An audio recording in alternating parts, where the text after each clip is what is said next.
tayo ngayon, Barangay Mataas. Ito ang mga classic na rock formation dito. Napakaganda tingnan.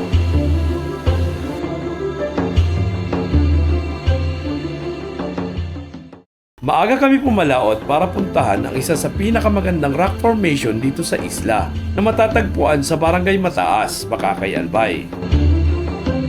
Habang nasa laot kami, sinalubong kami ng malakas na ulan at alon.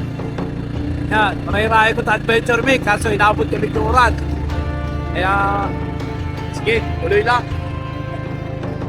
Hindi naging madali ang biyahe, palakas sa palakas ang hampas ng alon pero buo ang loob namin at desidido kaming makarating. Nadaanan na nga namin ang Barangay Sula kung saan matatagpuan ang kilalang Sula Bridge.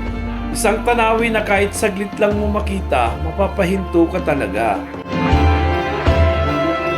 Habang papalapit, unti-unti naming natatanaw ang isla, mas lumilinaw ang itsura nito.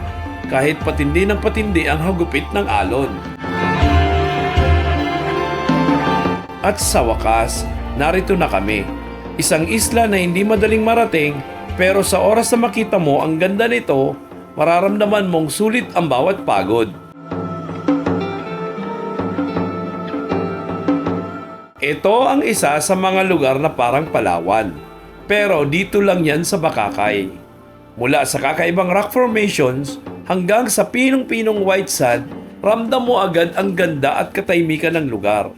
Isang isla na hindi pa dinadagsa, kaya mas buo mong mararamdaman ang connection mo sa kalikasan. Sulit ang biyahe, sulit ang pagod at siguradong babalik-balikan. Maraming salamat sa panunood. Para sa mas maraming ganitong kwento at tanawin, please like, share, and follow.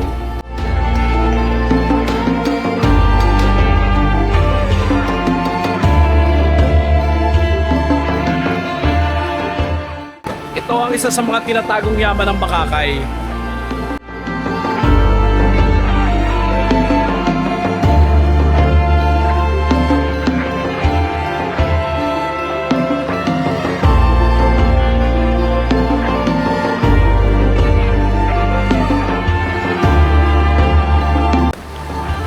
Ay, pick up na Kuweba Ligde.